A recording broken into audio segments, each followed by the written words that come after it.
All right, let's go ahead and start the meeting because I know everybody's got places they want to go afterwards, maybe to the dinner table. But anybody that comes in late, if you'll just make sure they get a seat, that'd be great. I want to start by thanking all of you that are here tonight for coming. We appreciate you taking the time to be here tonight. We welcome your input. We will take everything you say into serious consideration. And I will ask you if you'll take the time right now to silence your cell phones.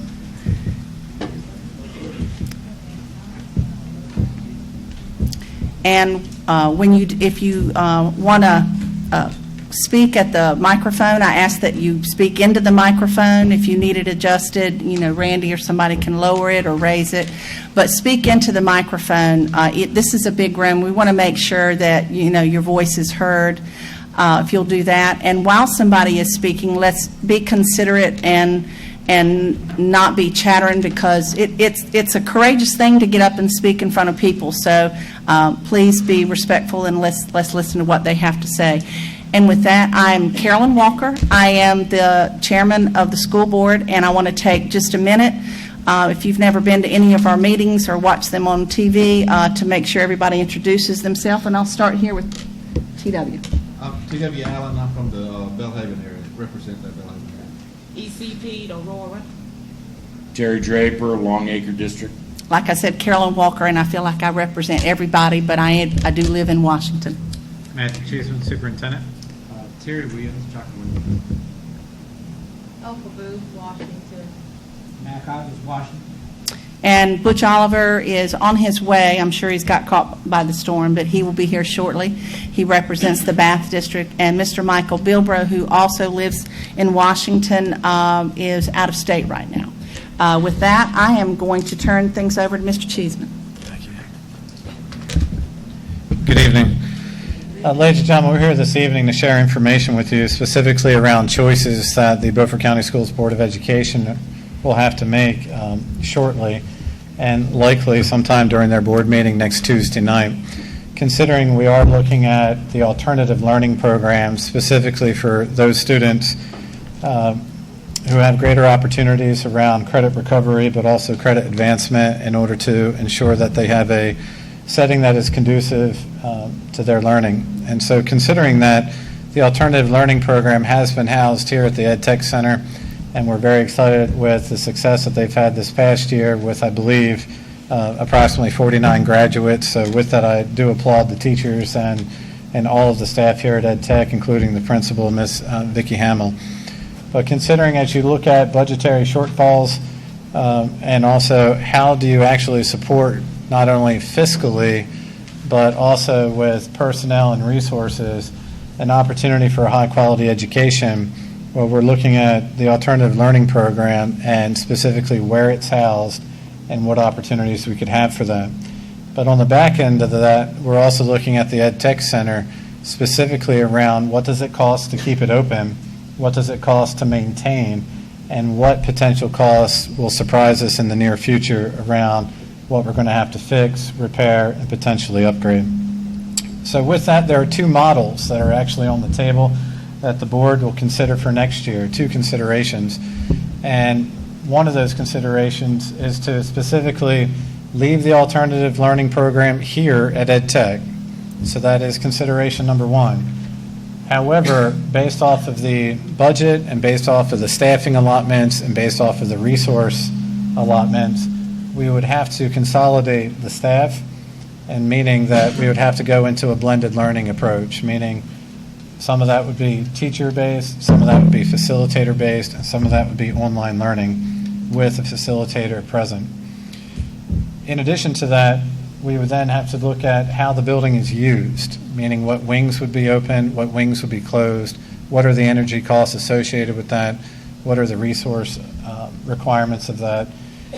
But that is the model, is looking at Ed Tech, keeping it where it is right now, knowing that you would consolidate personnel and some of the resources.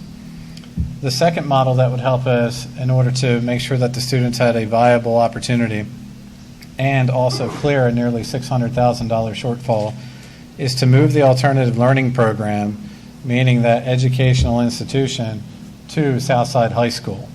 And in that model, I believe you should have a map in front of you of what that model specifically would look like in terms of its location.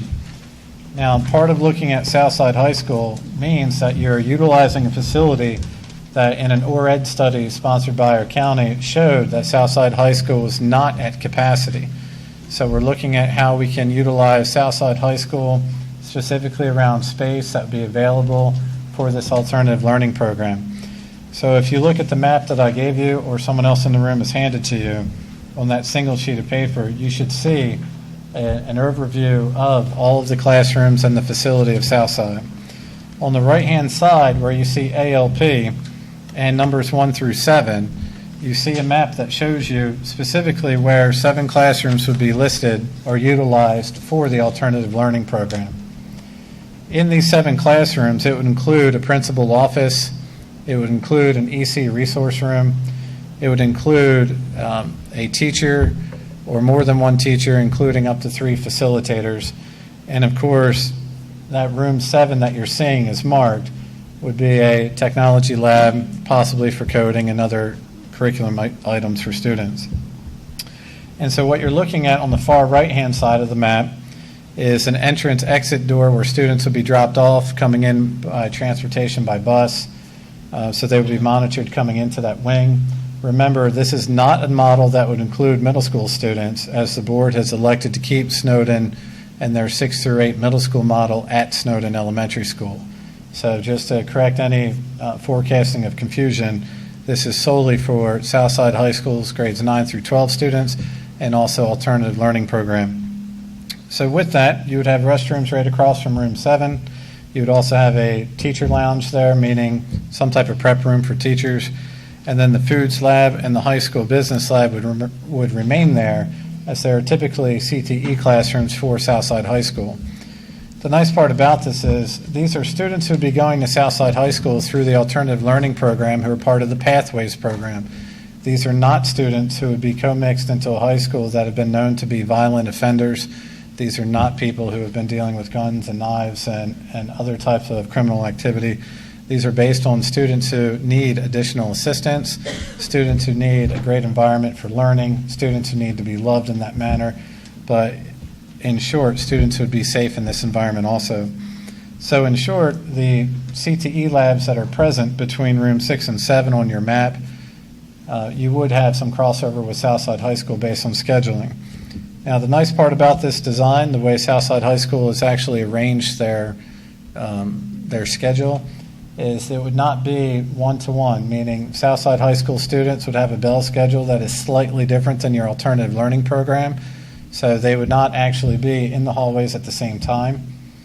So supervision of students should be at its premium. In addition to that, for Southside High School and for the alternative learning program, they would be able to share some facilities, including the cafeteria, but at different times. So the way Rick Anderson has actually put together the high school bell schedule, the students of Southside High School would eat at a different time as the students of the alternative learning program, but those students could be able to share a cafeteria, also potentially gym space, auditorium space. So this will be a conducive environment that puts them in a safe learning environment, one that has been well upkept over time. The other nice part of the alternative learning program, if you look at room number 4 there, this is specifically set to bring in a professional around wellness, an individual who is currently in our district who will be trained or is receiving training over time around how to help students with their wellness, and that individual would check in with each one of these students weekly, meaning how are we caring for these individuals who are in the alternative learning program, checking in with families as to why the students may have not come to school, checking in with these students around some of the barriers that they're facing both as a student but also in their personal lives. So essentially we're assigning an adult to several of these students to really just make sure that they're doing well and trying to help them in their lives. So considering there are questions that still come up, we still have questions around transportation, but we believe that alternative learning program students and pathways would be transported by school bus, as they currently already take the school bus with other high school students and other high school campuses, so we don't see an issue in that regard. But as for why you keep the alternative learning program intact, So the way the state of North Carolina looks at your schools, by picking up its entire program, moving it to South Side, but maintaining its name and maintaining the principal, means that you're maintaining the school. It just happens to be at a different location. So considering all of your academic resources and all of your staffing resources would be considered as if you had two different schools at one site. So meaning you can track the academics of our alternative learning program and you can track the academics of your Southside High School program separately. In addition to that, the staff of Southside High School could be utilized to provide alternative teaching opportunities, meaning with a separate stipend, should we have funding to do that, to occasionally come in and work with our alternative learning students if they were having trouble with an online model, if they were having trouble in a laboratory setting, or they just needed additional support in that regard with their academics. So recognizing that your pathway students need 22 credits to graduate, the reason there is a difference, or what allows a difference, is that they typically do not have enough electives, or we don't offer enough electives, but there may be opportunities of some sharing there with additional funding mechanisms. So in short, there's two options for the board to take a look at. Again, I repeat, option one would be to keep the alternative learning program here at EdTech, and specifically to run it with a smaller amount of staff in a blended learning environment. Or option two would be to move the Southside High School as the alternative learning program at Southside High School with a reduction in staff and a blended learning environment. So if you look at option two, then and you think about EdTech, what happens to the EdTech building? Well, specifically, this room will be utilized by the Board of Education and our other schools for that matter if they need a training space. This building specifically is utilized by North Carolina Department of Public Instruction to put on regional trainings. So this is still a hub for activities from other school districts and our own teachers and our TAs and our staff to learn in that regard. The annex behind you in this building right now, the long building behind you, would be utilized specifically for district personnel, specifically of directors of programs, and preparation space for much of the summertime rollout that we do with our teachers in preparation. But also there's 2 or 3 spaces in that back annex that we utilize for professional development, meeting space, and storage space for that matter. The remainder of the building, each actual hallway is on a different circuit. So in fact, you could close down the building or close off the wings for energy savings. The cafeteria actually right now is run off of a grant that allows us a community partnership for summertime feeding. All of that material would stay in the cafeteria, and you could utilize that again next summer for the summer feeding program. Currently, we have multiple contracts and or memorandums of understanding with other agencies and organizations that allow the use of our gymnasium here on the EdTech campus. So all of those contracts and MOUs would stay intact through the end of this summer into the fall until those programs have concluded, and then consideration by the Board of Education would be given for use in the future time. So with that, 2 items that the board will look at again next Tuesday in consideration of what they should do with their alternative learning program as they face a nearly $600,000 budget requirement for that. Does the board have anything that you would like me to add or you'd like to add yourself before we entertain questions? I think I've covered it, but in case you have other things you'd like.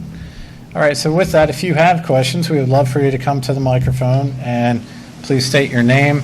We're going to take notes to the best of our ability should you have questions, but also solutions that we might be able to entertain and work on before we get to Tuesday night where the board will consider what they should be doing. So at this time, if anyone would like to step to the microphone and ask our board any type of question.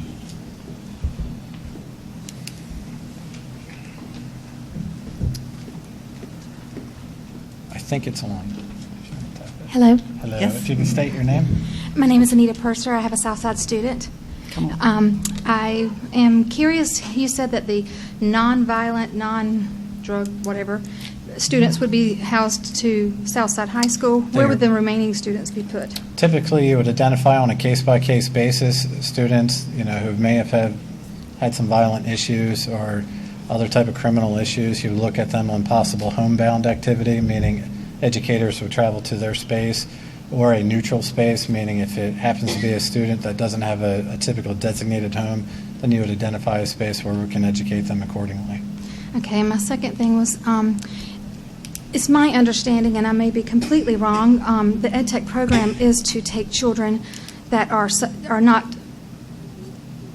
either provided for or need extra assistance, either educationally or socially, to take them out of the environment that they're currently in to put them in a new environment to help boost their educational experience.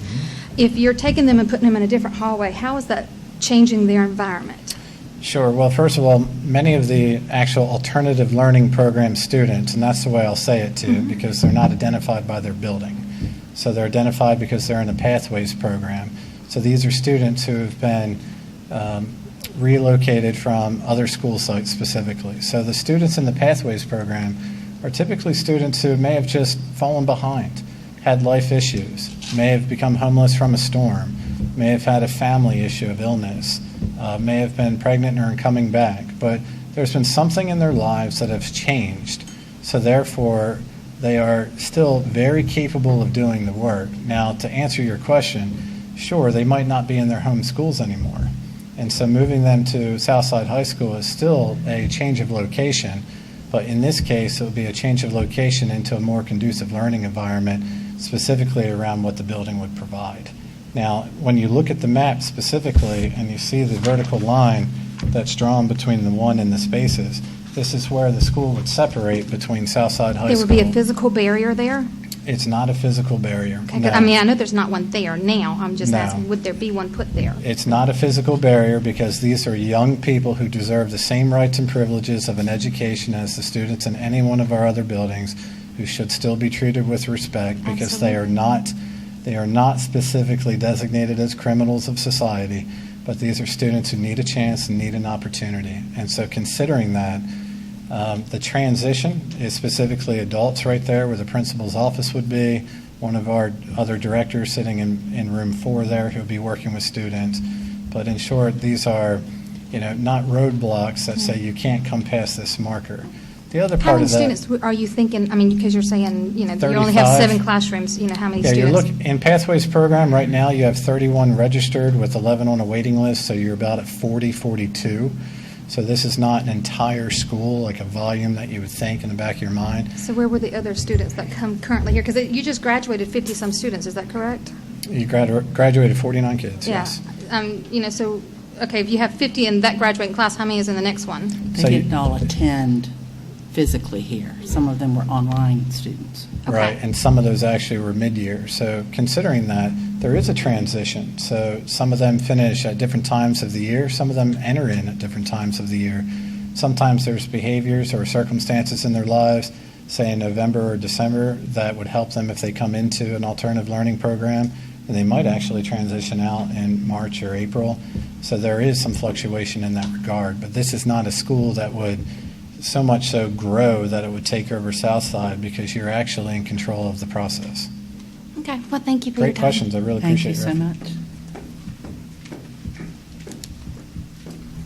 Hi, my name is Naomi Triss Cobb Summers, and my son was one of those 49 that just graduated from EdTech. Congratulations. Thank you. My question is, my son walked to school because we live a few blocks over, and he's typical of a lot of the students that attend this program because he only had one class or 2 classes the second semester. The first semester he was all day. Second semester he only had 2 classes. So what happens when students only have 1 or 2 classes that they need to complete during that semester, and then, what happens to them then? It's a great question. So we'll have to look at their education individually and look at transportation opportunities to bring them to Southside High School. Also potential online with facilitator opportunity. So it's really going to be based off of what their needs are at the current moment. So I recognize that he may have walked to school to do that 1 or 2 classes, but in short, we would have specific transportation areas that would pick up students to take them to Southside High School, and then also to bring them back to their areas. But that is something that we're still working on, but that's a great question. Because of some of the various academies that are at different schools, we already have buses that are traveling to and from Right. of the schools at different times. But if we go in that direction, one of the things I would love to see is students like your son, who may only have 2 classes, would then have an opportunity to take some other courses that would either give him college credit or might give him, if he's trying to get a vocation, might give him an opportunity to get into a vocational program that is offered that we can't offer here because the numbers just don't support it. So I would love to see students like him really have many more opportunities than what they've had. You know, we try to give them as much as we can, but when your numbers don't support it, it's really difficult. And but that would be my goal, is that we'd be able to give them a lot more than what we can now. All right, thank you. Thank you very Thank you. much. Good evening. Marie Freeman Barbara. And I just have some questions, and if the people can't hear, you could repeat what I asked, and then maybe they could hear what I'm saying. Sure. I know the image is, when you say alternative school, it's like some people think we have criminals at the school, Right. and that's the perception that most people have. So my concern is, when you housing these students at another school, is there going to be some kind of diversity class or something for teachers? Because the first thing they might say, like, they could threaten the children, like, okay, we're going to send y'all over there to that bad school or Right. something like that, and that's not right. Some kids just learn a different way. You're right. And they have a hard time, and their home environment is bad or dysfunctional, or they just don't have it. So smaller settings really help these students. And like Ms.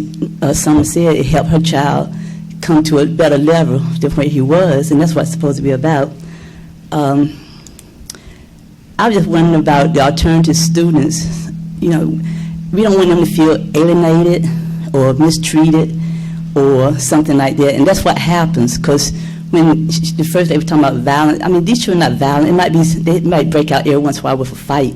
I mean, here, if you live in this neighborhood, you can understand why they bring in this school. Check your kids. So it's not like they all going to be criminals. Right. Most of them graduate and they go on to school And go and back. further their education or some kind of vocational training.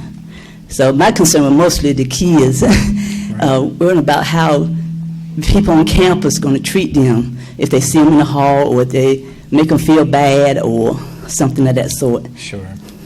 So I think, in short, just to cover some of that, I think it's really about educating our entire community, not just the other students and teachers inside of Southside High Right. School, but our entire district and our entire community around what alternative learning means. That's right. And like you said, I mean, 49 kids just graduated, and they're going to be some amazing people to follow in their journeys, because they're going to do great things. Right. And so, considering that, I think it's really about just educating people as to why we're trying to move this program, and it's really about facility use and opportunity. But I agree with what you said. And then another thing is addressing it. I don't know how it works in the school, because I hadn't never been like teaching, but it needed to be addressed for like mental issues. I mean, we have a lot of mental issues, not only at alternative school, but in the whole county. Sure. And when children come in from kindergarten and they're having all these problems, it should be addressed right then, Right. instead of waiting until they get so far along and then say, okay, you don't have this warning, and then they escalate to a farther point, and it's no turning back. Or sometimes it's hard to get them. So that's what my concern too. Well, to answer that, you may be excited to hear that we recently announced that Beaufort County Schools is one of 3 school districts in the state of North Carolina to receive a collaborative $8 million grant on what's called Project Aware. And it's how we provide development opportunities for teachers and TAs and building staff to recognize the warning signs of trauma with our students, and from there be able to develop plans of action or courses of action to help those students and their families. So we're excited to say that part of moving this program, if you look at room number 4 on that grid, is to really talk about that individual who's checking in with each of these students. But the grant is district-wide, so starting just this coming August, we'll start to see some action around how to support all of our employees to work with our students and recognize some of that trauma that our students are experiencing and develop a plan of action. Okay, nothing. So then, if you notice, most of the children may come from a certain environment or a certain area of the county or whatever. has it been addressed talking to parents, having dialogue with parents, so maybe the parents can understand why this is going, you can understand with parents and how to address issues with parents, because it's hard to get parents in, but sometimes you have to go to the community where the parents live. Absolutely. Like the Boys and Girls Club, if you have a problem over here, it's just, you have to bring the issues to them instead of trying to get them out, because then if you show it, nobody. But these parents don't even care about these children. They do care, but they just don't have transportation. Absolutely. They don't have resources. They might be working 2 jobs. It could be a lot of things. Well, I can tell you, I think we were very excited walking away from our community event at Snowden Elementary on Tuesday night. Right, I heard. With a similar idea where members of our board, and they can comment on it, that they really thought about how do we put a schedule in place for next school year where we do go to each community, where we are holding consistent parent forums, community forums, to really have a greater ear so we can develop a greater plan of response. But I really like your thinking. Okay, then another thing, I'm going to be finished in a minute. That's fine. Another thing is, we have children that graduated from EdTech, Yeah. and sometimes, we don't reach these children. If we could do data or find out where these children are, young adults, and let them come back and talk to the students and let them understand, because the first thing they say, well, you don't know what I'm going through, you never been there, or blah, blah, blah, blah, blah. And so, if you could get them maybe to come in, just talk to them and let them understand the road they were leading down, and then maybe it would change someone. And then maybe they could be mentors for someone, because these children need, all children need mentors. Sure. But if they have a positive mentors, it would help them. And not just like once every month, but they need someone that they can call on anytime they need them. Sure. I like your ideas. Thank you you. very much. I appreciate it. Thank you, Ms. Freeman Barber. Anybody that doesn't know Marie, she has spent her entire adult life caring for the children of Beaufort County Schools, and we appreciate her. Good afternoon. Good evening. I got some questions that I want to ask the board first. Introduce yourself. I never get in there. I've got some questions that I would like to ask the board. Where you having us with these meetings? Have you ever had your staff to meet with you about this, and their parents about their children? And the next thing, we wouldn't be going through this if we had a good teachers, counselors. Our children don't have good counselors in school. They don't have anywhere, no one to talk to. And the other things about it, we got staff, teachers that is on there. They're not concerned about the children. Some of them just concerned about the paycheck. And we need some teachers that have patience. We cannot help what has happened in these children's home. We all have had problems. But we don't need, we say we love the children, but are you helping them by pushing them around? And another thing, we should have more patience and understanding with these children, because some of these children are really mixed up. But I have talked to both black and white children. They have went to the counselors and talked to them and talked to some of the teachers. They don't have the time for them. When you don't have time for a child the same way in your home, it puts something on that child's mind. Sure.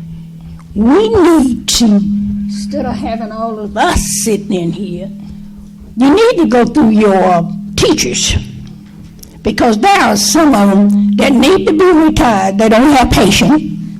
They're just waiting for that check. That's not helping our children. I don't have children in school, but I am concerned about these children. And my start was right here in this school. Now you're going to push them. What are you going to do about the staff that is working in here? What are you going to do about the teachers? Are we showing, this is my last, are we showing love and dedication to the children? I don't see where you're doing it. Thank you. Thank you very much.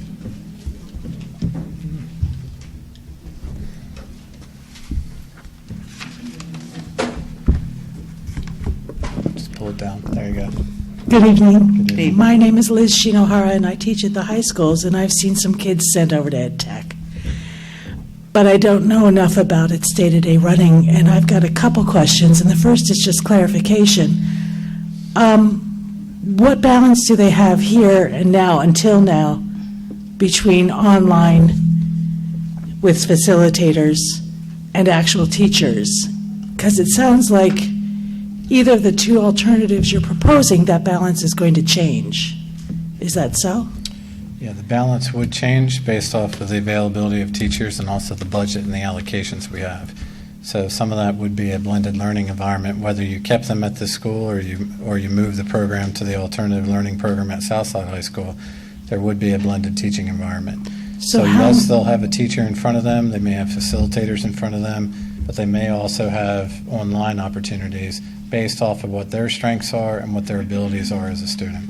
Would they have access to teachers for the core requirements, the social studies, science, math, Mostly. and So English? there will be an English teacher there. There will be a math facilitator there. There will be a social studies facilitator there. Science is what we're working on right now. There's an online course for science, but as funding permits, then we'll be able to hire a science teacher. Okay, then the only thing I want to say is I've seen kids at Washington High School primarily, but at all schools, that I surely thought would drop out. Life problems, family problems, falling behind further and further each year and losing confidence and giving up. And I've seen teachers fight to get them to Ed Tech. Sure.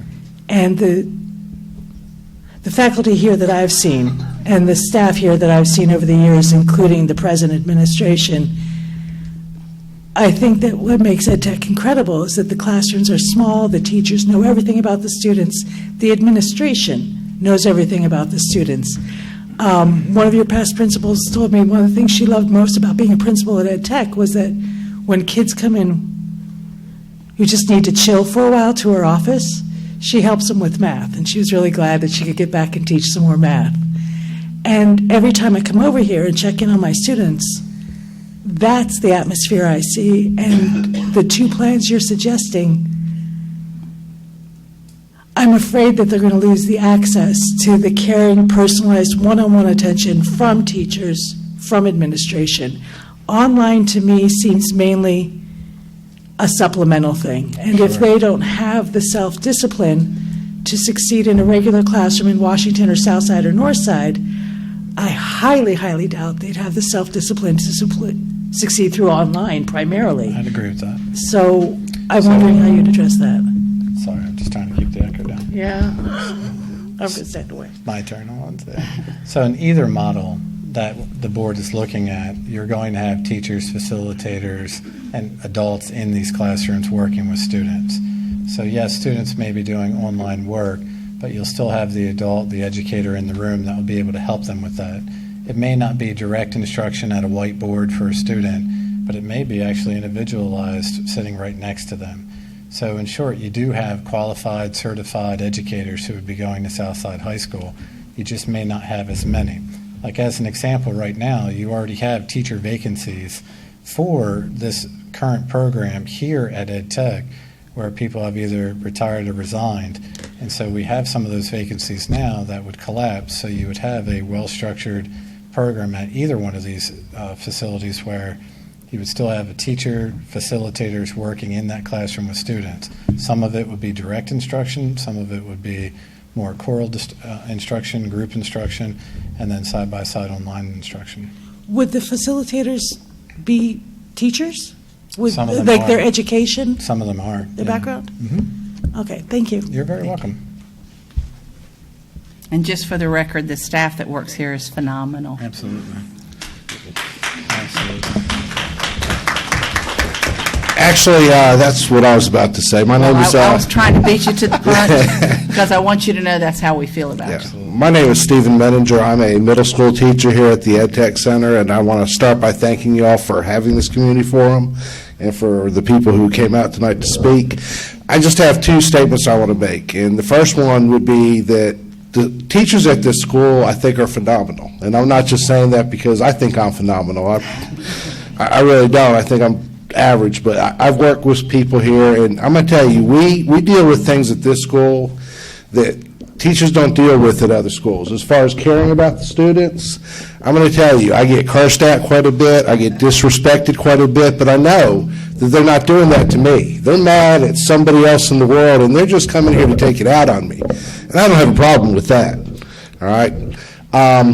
So I just wanted to clarify that. And this other thing was, and this was my question, is there going to be I understand the Pathways program, but is there going to be still a program for students who are administratively placed, or is that going to be handled on a different basis now? Well, I think that would be handled on a case-by-case scenario, because when they're administratively placed, they're placed by my office specifically. So we'll have to look at what the actions were of the student that brought them to my attention, and even more so what their needs would be.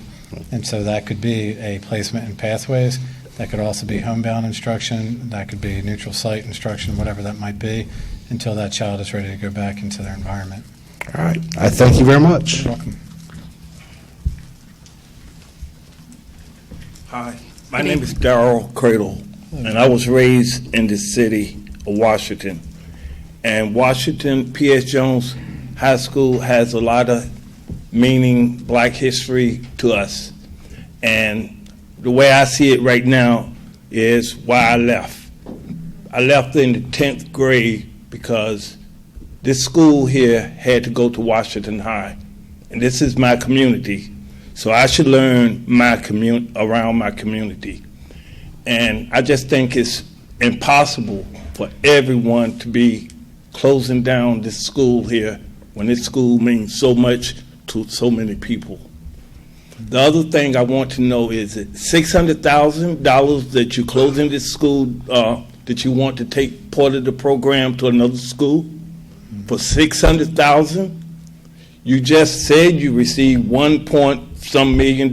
Take some of that money and invest in our school. Wish we could. Wish I could, unfortunately. Find some more money. There's more money around. All right. It's more money around. Find some more money. All right, you find money for that, you find money for that, find money for this. All right, it's point blank. You shouldn't just move our education system. The next thing I know, when I come back, this just might be a convention center, not a school. This is supposed to be a school and not a convention center for our kids. Thank you. Thank You're you. welcome.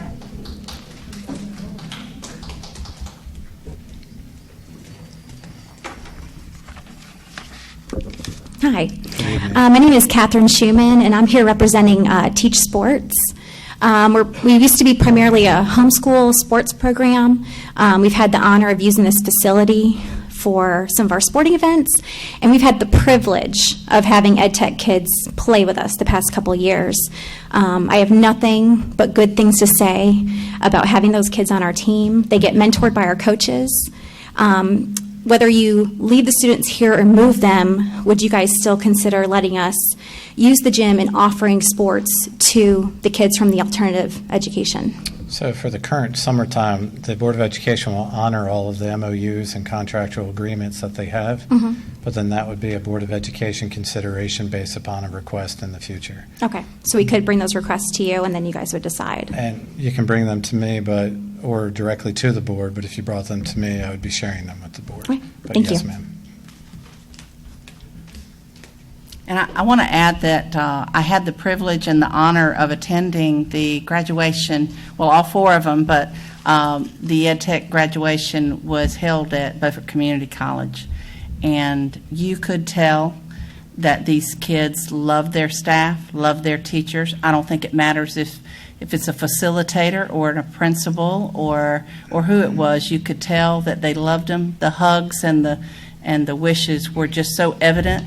That it was a very proud moment for me as well to see the love between the students and the staff. So I know we like to get hung up sometimes on whether a facilitator might be a certified teacher, but I don't know about y'all, but I learned a lot from my mother, probably more than anybody else. She wasn't certified in anything other than to be a mom. So let's not get hung up on that, because there are facilitators all throughout Beaufort County schools, and they're doing a great job. Yes, ma'am. I thought it was going to be like the Board of Commissioners, and we would have 3 minutes. So I have my little speech written out. I'm Lynn Rogerson. I don't know if I'm still an employee of EdTech, maybe not. I came to this school March 25th, 2019, and it was the 8th week of the marking period. This is my 3rd long-term fill-in with Beaufort County. No, more than that, my third round at EdTech.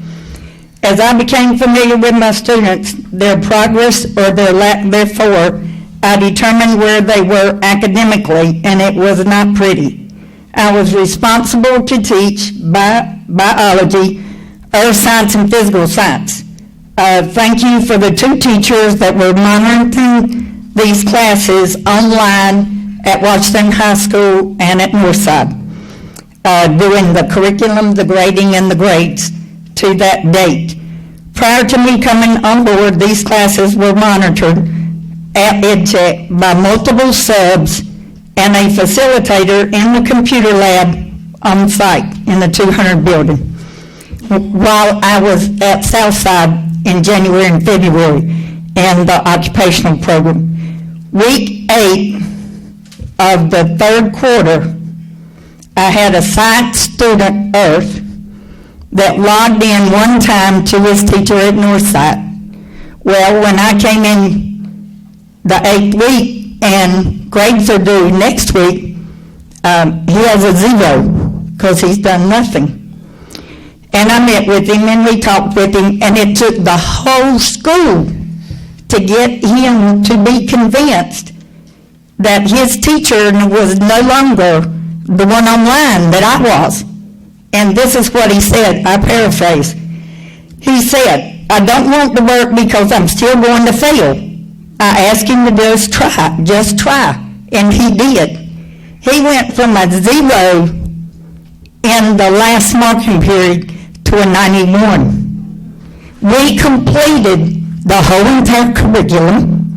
He passed the exam with an 89, and I went, woohoo! But it's all about him, not me. Then I was in physical science quarter 3. I had 3 students passing. 3. The failures were not completing the assignments in Canvas, which is an online course for those of y'all who don't know what Canvas is. By the end of the academic year, all passed except for 2. We worked very efficiently, got it done. All praise goes to my students. In biology, week 8 of Q3, 4 students were failing. Final grades in the last marking period went up 100 points. At the end, 4 students failed because 3 had high absences. I can't teach you if you don't come. And 1 refused to accept extra study sessions, tutoring, or help from the exceptional resource teacher. Now, here's my questions to you all. When I'm going to present something, I went researching. This is what you're telling America Beaufort County is. On the Beaufort County homepage, under Administration section, Beaufort County Schools strategic page, you state every student, every classroom, every day. Well, let me tell you about those kids that don't make wise decisions. They bring drugs, they bring a pocket knife, they do something, and they're administratively placed somewhere else. Well, guess what? They do not have the discipline nor the consistency to pass at home. Mom goes to work, if there's a mom. We have students that have told us, you know that house over there? That's the house that I was dropped at when I was 6 years old, and I haven't seen my daddy since. Now, that's the kind of students we have at Ed Tech. It's not that they're criminals to where I felt not safe. I never felt not safe. From March 25th to the end of the year, we had one fight. One. That's all. 2 girls got ill. Must have been not a good day for them. I didn't break it up. I used to. If you choose to close Ed Tech at its current location, I understand the old building. I understand. I did Pitt County 32.8 years. I'm on year 45. I don't see you focused on a quote that says every student, every classroom, every day. If you choose to put all of these children on a computer here or at Southside, online with the facilitator, it won't work. So what you've done is said, oh, excuse me, you 35, y'all are not important because we had to find $2.1 million in the budget. Please don't balance the budget on the back of our children. How many of you have sat down and spoken and carried on a conversation with any of our children since January? One. And don't come through the building and say, oh, we can shut down Ed Tech because I didn't see the 20 students. Did you ask where the rest of them were? I teach 20 students second period in a combination biology, physical science. Go figure that one too. But you know what? We got it done. They did. I didn't. I gave up my planning period. I stayed in the afternoons because I said before I came, they would do the worksheets. Why? The answers are there. You just look at the vocabulary word. You match. We did match flashcards. We did whatever it took. A vacuolo in a sail holds water. A vacuum cleaner holds trash. I told them, think of a vacuolo as a vacuum cleaner. Take your vocabulary words, draw pictures.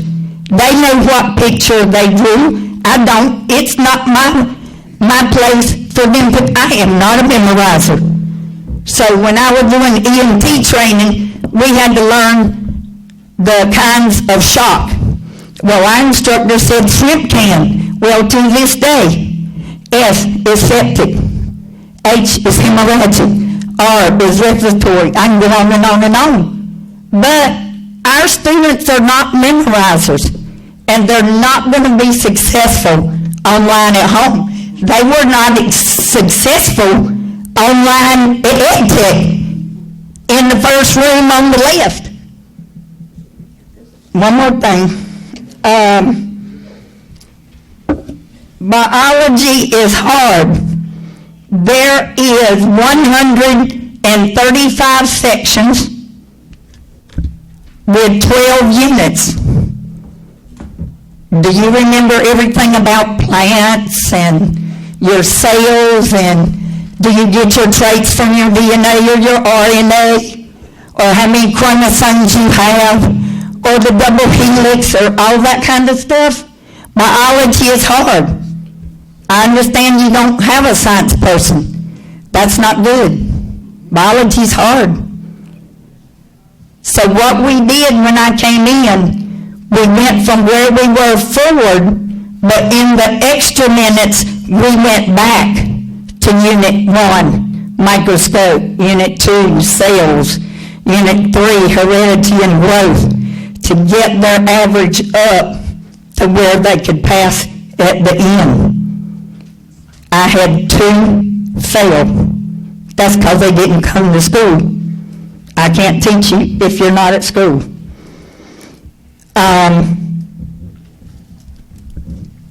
You've also stated in your strategies that you will reallocate funding and resources and explore grant opportunities. I feel you have failed a very unique group of young folks that needs lots of interventions to stay out of the judicial system, get a diploma, and learn a trade. My hero, Jim Valvonic, said, "Don't give up." Students at Ed Tech are at risk and wounded. Many of our children have seen things that I hope I never see with the stories that they tell us. Some of them are abused, some have been raped, on and on and on and on. And we have to take this child that's way over there and bring them back. And this is a safe place to them. And for many of our students, this is their only safe place. They don't always make the right decisions. I understand balancing the budget, but like I said, don't do it on the back, please, of our students. You said, Mr. Cheeseman, that your second model was to move to Southside.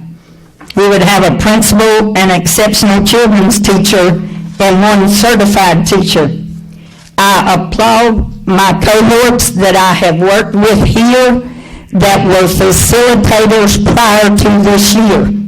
What does that mean? My definition of a facilitator is you don't have a certification to become a teacher, whether it's science, math, or whatever. And you're having 3 facilitators. I would beg to differ with you, and I would hope that if my child or my grandchild was attending Beaufort County schools, that person up there that's teaching my child is a certified teacher and not a facilitator. You also say on your Beaufort County board page,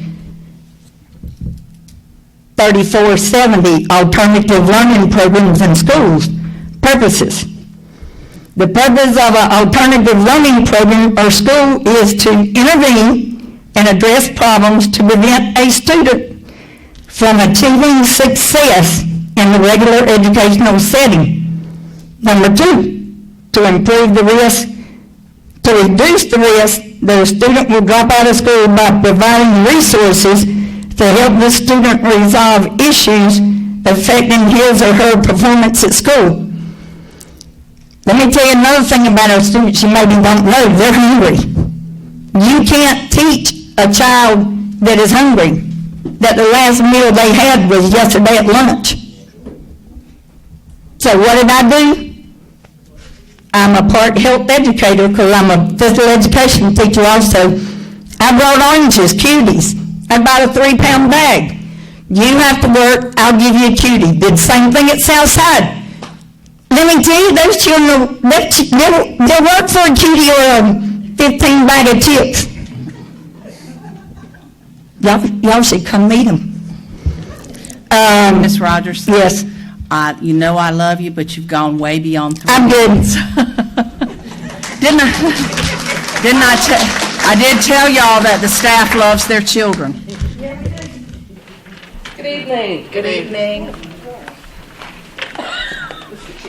Yes, ma'am. Hi, I'm Julia Lodge. Hey, Ms. Moss, very nice to see I you. was secretary here at the Intake Center. Hey, congratulations. Oh, wow. Congratulations. From Beaufort County Schools. And really and truly, when I talk to people, I like looking at everybody. To begin with, I worked with Beaufort County Schools probably 18 years.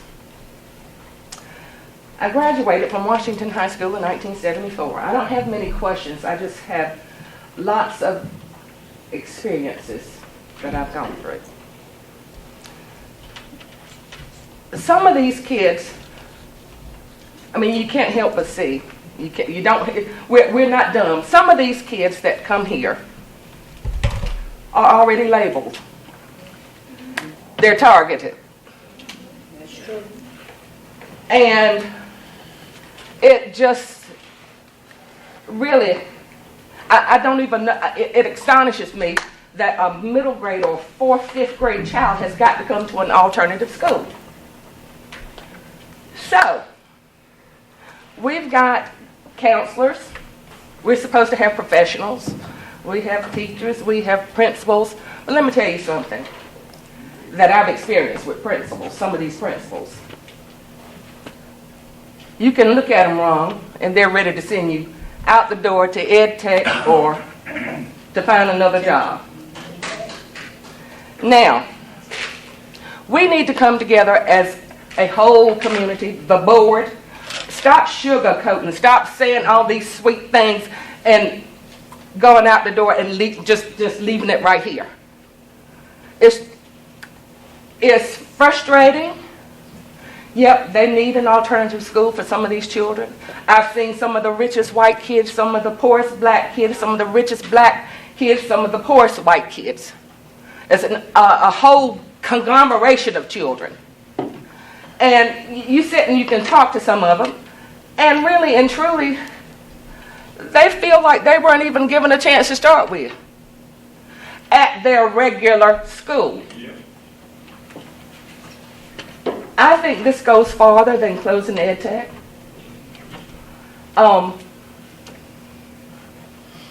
These are our children. I don't have children in school now, but let me tell you something. I have cried many a night over these kids. They didn't have shoes. They didn't have food. They didn't have this or they didn't have that.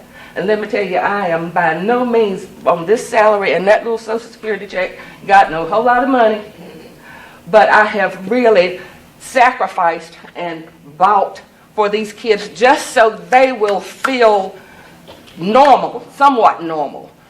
And all these grown-ups sitting around here, I mean, they're kids. Granted, your kids you might not have nobody, but they're still kids. They're still our kids. They belong to all of us. And there's no point in mistreating this one because you dislike a parent or a cousin or whoever. Y'all, it just amazes me. This thing really starts at the top. It really starts at the top. And you can sit here all day long if you want to and say, you know, we're going to close the Ed Tech Center. What are you going to do with those children?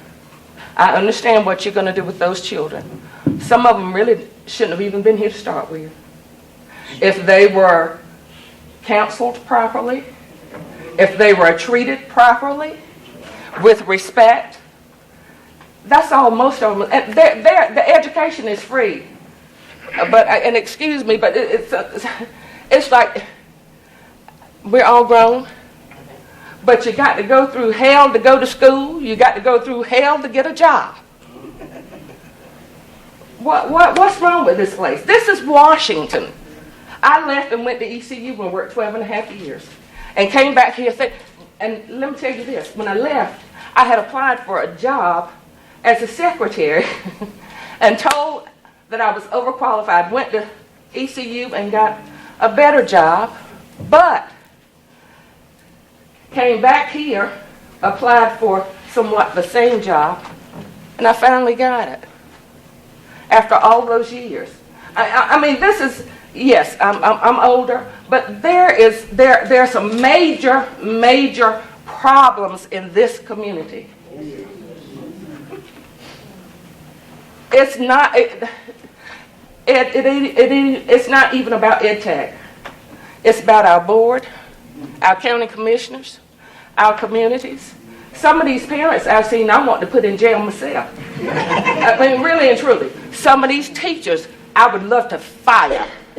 Some of these principals, they're not even, I would love to fire them. Because you're not being truthful, not even to yourselves. And it's going to always be an uproar. Always going to be something. They've been trying to, well, when these other two principals were here, they hardly had anything to even work with. You had to beg and plead for just supplies. The schools wouldn't send us books with the children. How do you expect them to learn? We done paid for them books. Those books should have came with them children. They shouldn't have to have a second-class book or a book from 4 or 5 years ago. It don't bring them up current to what's being taught in the school today. There's lots of issues.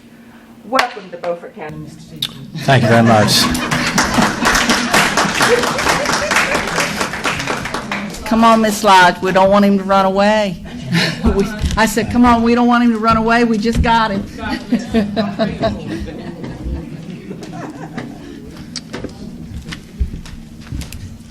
Hello. Hi. I'm Krista Horn, and I teach here at EdTech in the middle school, and I just have a couple questions. I haven't heard much about what you're going to do with administratively placed middle school students, but that's all we have in our classroom. We don't have pathway kids, and I know that our middle school kids won't be successful online. Homebound, we had one student this year that started with us, carried a C or B in class with the one-on-one instruction, but then he got put on homebound, and he had a 0 by the end of the school year because he did none of his work online. So also the K-5 program, I've watched them the whole entire year, and those teachers are phenomenal. They have changed kids from cussing and beating walls to going back to their home school, visiting, or going back for a couple of hours. But where's that program going? Well, the programs will stay intact. They'll be relocated to other facilities, and the board will see a plan on Tuesday. So the middle school is going to have a separate location than the high school all three program? of these programs will stay intact. Now, your middle school model currently has 7 students in that middle school model, but it refreshes at the beginning of next year. So as you start next year, you actually have 0 students in the middle school model. So as we develop that model, we'll ask the board for a finalized decision on placement. So as they get placed, we'll create Not as they get placed. We'll create a very specific location with a viable program this summertime that the board will look at some of those options. Okay. So when we do have students qualify for that program, we already know where they're going and who's going to be working with them. And what about K-5? K-5 right now? They're an awesome program. No, I've seen those kids. We love that program, and I don't want anyone to walk away thinking we don't love any of these programs. Right. But since you're talking about K-5 specifically, absolutely agree with everything you said about the K-5 program and what the adults do with the students and for the students, and even vice versa, what the students teach the adults. So considering, yes, the board will see a suggestion as to where to place that program for next year, but we do have a solution, and they'll see that on Tuesday as a first read. Okay. And also with the high school working online, that whole scenario, I know that I helped several high school students this year that were struggling online math. And during my planning or after school, I would take these kids and work to show them, that one-on-one instruction on how to do that math. And so I feel like an online program is going to be kind of hard for those students. Well, I agree with you that nothing replaces a teacher. Right. The relationship between a teacher and a student, and having taught for 14 years chemistry and forensic science, I understand the complexity of mathematics and science, being a trained scientist. But what I can tell you is the facilitators that would be moving to Southside High School are already the facilitators who are here, who have already been working with all of our children here. Right. So these are not new individuals who don't know how to manipulate the instruction inside the classroom and also online. But I agree with you, there's no greater talent than a teacher. Okay. And do y'all know that most of our students, our high school students, were walkers to this school? I'm aware. Okay. And specifically, that's why we're looking at our transportation options. Okay. And in terms of timeline of coming back and forth and what that would look like. Okay. But I'm also aware that not all of our students are from Washington, so we need Right. to keep that in mind, too. Yeah. All right. Thank you. Thank you very Thank much. you.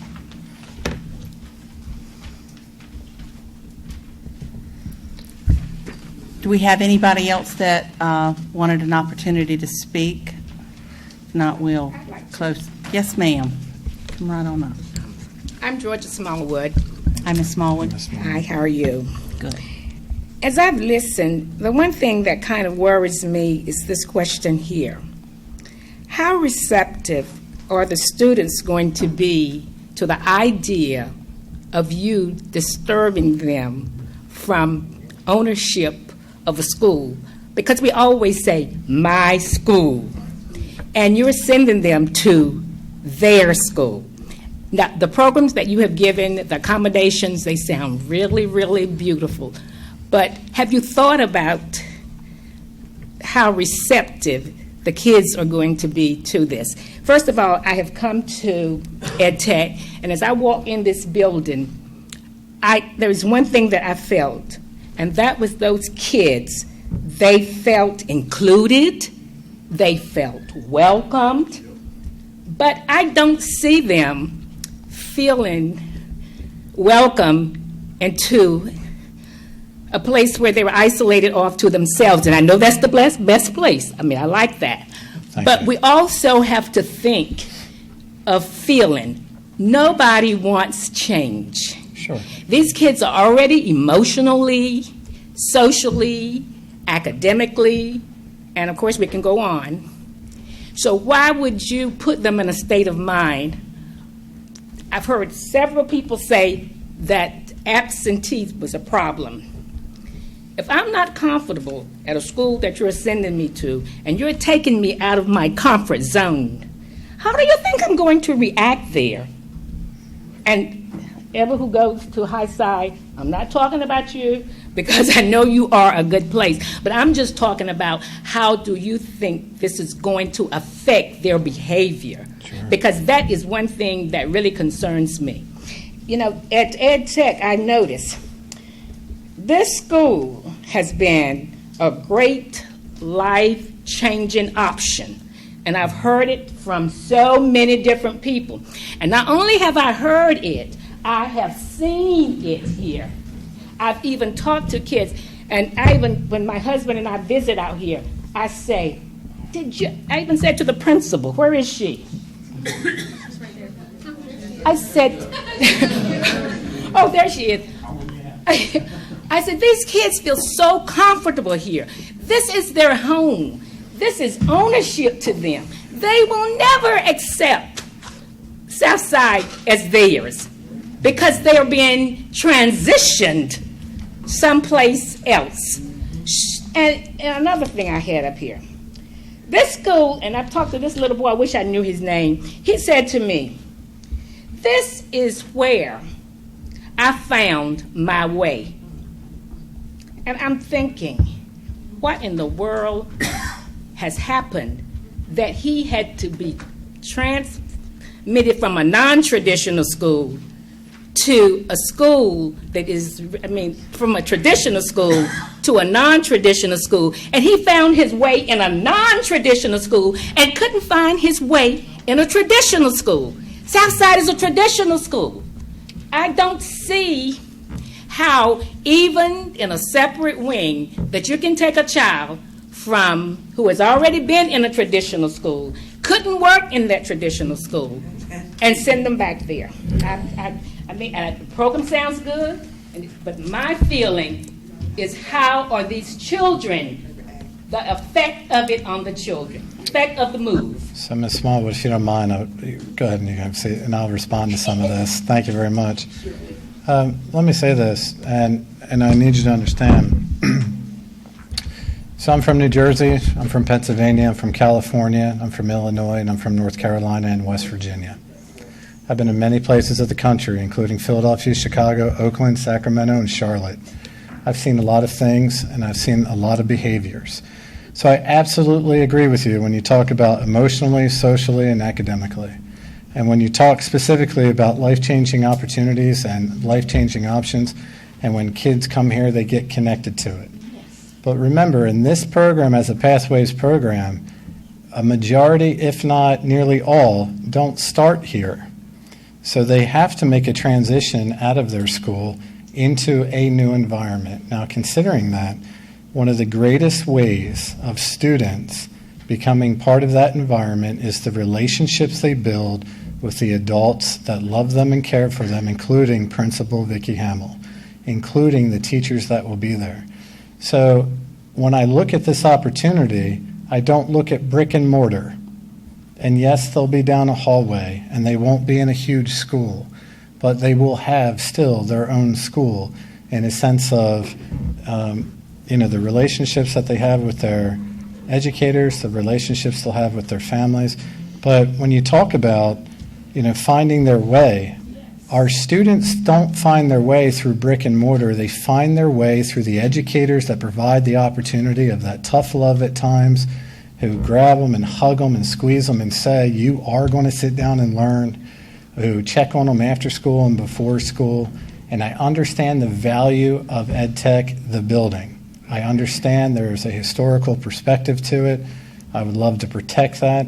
But at the same time, I have the authority and the challenge of making sure children learn. And when I look at that versus the business of education versus the education of what happens in a classroom, you can almost ask any teacher. They believe they can teach students inside a building, outside of a building, in a park, in a parking lot. You ask any teacher. They believe they can teach children anywhere. So I understand that there's feelings about the brick and mortar and the environment, and I certainly have the greatest respect for that. But in short, what I'm trying to do is put a request to the board to consider two options. And in that second option that we're talking about right now, sure, it might be in the brick and mortar of Southside High School, but they're forever going to have those relationships with the teachers, the facilitators, and the other students who know what EdTech is. Those kids are going to feel ostracized. They might. You have those kids. They might. We're not going to debate this because we don't have time. That's fine. But those kids are going to feel ostracized because I know students. I taught for 43 years. Sure. And I know they are going to feel ostracized over there because I know kids. Kids are not good to each other. Right. They are terrible. Well, so are adults. And those kids that think this is our school, and they have put them in our school. Sure. And I know that those kids are going to have to go to school with that on their minds every day. And you know what? Attendance is not going to be good. Sure. Hello, everybody. So my name is Barbara Gaskins. Hey, Barbara. And you're superintendent? Yes, ma'am. Okay. As of today, yes. Okay. Maybe. Don't want to run you I might away. not be but- invited back tomorrow by a few, but Sorry, there we go. got some questions though. So piggybacking off Ms. Smallwood. Yes, ma'am. So you're from the city. So I'm actually from many Well, different places. But yeah. okay. I'm But actually from the country. okay. Well, you stay, so around. you'll understand what I'm saying. Yes, ma'am. Go ahead. So, okay. So what you're doing, what the concept of these children are, Yes, ma'am. inner city, in their own little area, Sure. and then you have the rest of the city. Yes, ma'am. So that's kind of what is going to happen if they go to Southside. Okay. So they're in their little area, and then they got the rest of the school? Sure. Okay. As far as your teachers, Yes, ma'am. what type of trainings are you going to give these teachers in order to deal with these behaviors? What kind of trainings are you going to give these police officers to deal with these children? In addition, have you thought about the school-to-prison pipeline? How is that going to be affected? Are you trying to dismantle it? How is Washington or Beaufort County going to deal with that? That's a good question. Have you talked to Raleigh to see if they could offer some ideas? All great suggestions that I'll research for you. Okay. Thank you very much. And I'm going to let Ms. Carroll be our last speaker. Good evening. Good evening. I am Johnny's Carroll, former educator here at Beaufort County School, where I've invested 24 years of my life here, Yeah, congratulations. and as well as raised 3 children that graduated Washington High School. I've always and will always will be an advocate for children, but let me just say this before I have my words. This is the 4th time we've seen you all in a month, so that's very good. So thank you so much for the opportunity to really come together and partner to answer these very important questions. Alternative learning is very important, and it did not just start with this facility. My first experience was when we had some children that scored very low at P.S. Jones, 1s and 2s, where it was very difficult in a regular classroom to teach.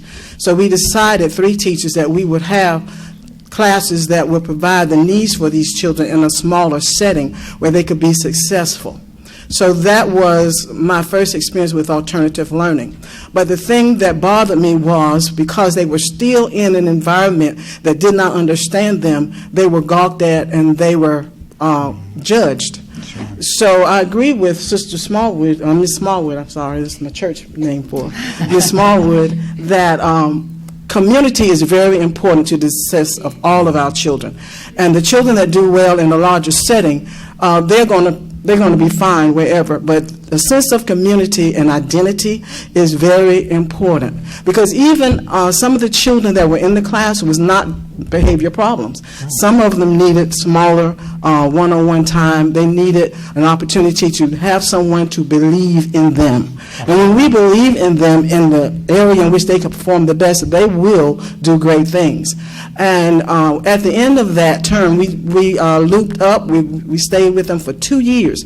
And we were able to see the success of these children because we were able to keep our hands and our eyes on them, which I think alternative learning provides for these students. So what I'm saying is, do not take away the sense of community to these children that I think is very critical to their being successful, because this is a place where they felt safe. And I want to commend the principal of graduating 45 students this year, along with the teachers. I think that is commendable as well. Absolutely. I know there's a solution, but again, the children's needs are very important, and I do believe that you have them at hand, but I don't think it's going to help them if you take away their sense of community by moving them somewhere else. Thank you very much.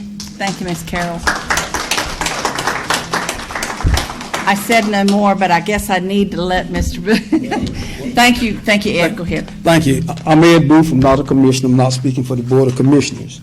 And the reason I waited last is because I wanted to hear somebody say what this gentleman said, where there was $1.2 million that was allocated for academy. It's gone. The other thing I want to know, if you look at the ORED study, Google the computer and look up Beaufort County ORED study.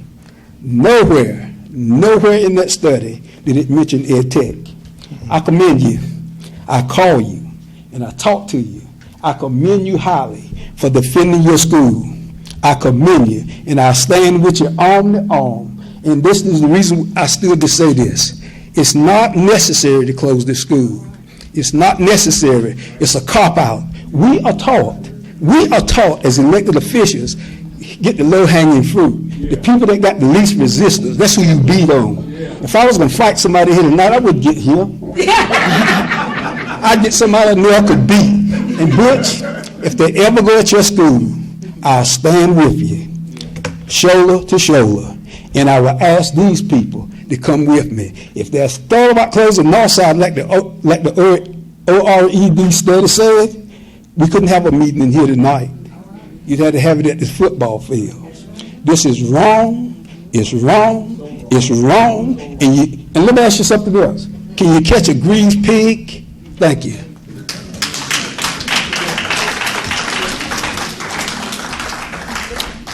All right, you're good. Okay. Thank you, Mr. Booth. Once again, I want to thank everybody for coming out tonight. I appreciate all your comments and your input. We are a community, and we will give this a tremendous amount of thought and consideration. I want to thank Ms. Harrell for letting us use her media center tonight. And if there are do I have any further comments from the board before we close? All right. Thank you again, and we'll consider this forum closed. Have a good evening. It's not raining now, so you might, excuse me. I want to let Mr. Lewis say a little something real quick. Just compliments of the Beaufort County NACP. We're here to help you if we can. We did bring some snacks for you to take with you. We weren't sure how long we'd be here, so there's some snacks and some water over here.